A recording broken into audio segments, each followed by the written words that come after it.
yeah, when I was in my early 20s, we lost my brother. He was 2 years younger and committed suicide.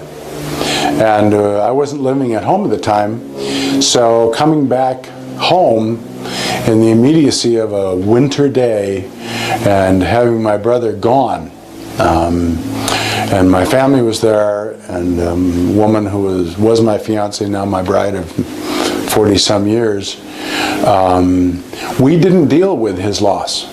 We dealt with what the next thing was, and that was, it was 20 degrees below outside. We needed to find somebody to dig a grave and have a funeral, and I needed to go back to college, which is how we handled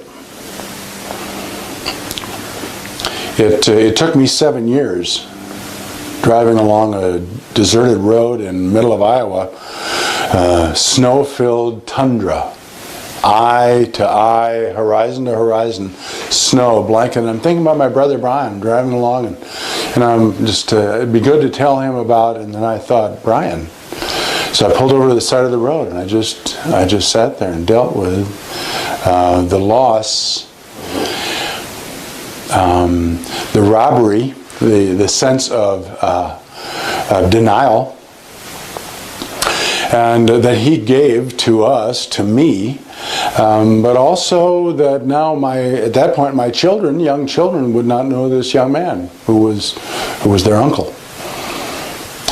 18 years later, we sat down with my mother and father, my surviving brother, sister, and I, and our spouses, and my 2 adult children sat down with my father and mother and opened up 2 boxes of my brother's memorabilia, passed them around the living room, and each one was like an icon. It was symbolic, and more than that, it was tangible evidence of how this, at that point, would have been a man in his 50s, how this 18-year-old had decided to take over the things of his life that he couldn't manage. So yeah, we've dealt with it, and even now, I have grandchildren. I'd like them to know my brother. He was a good guy, and very unique in our family, which now would have been the seasoning that our family would have benefited from.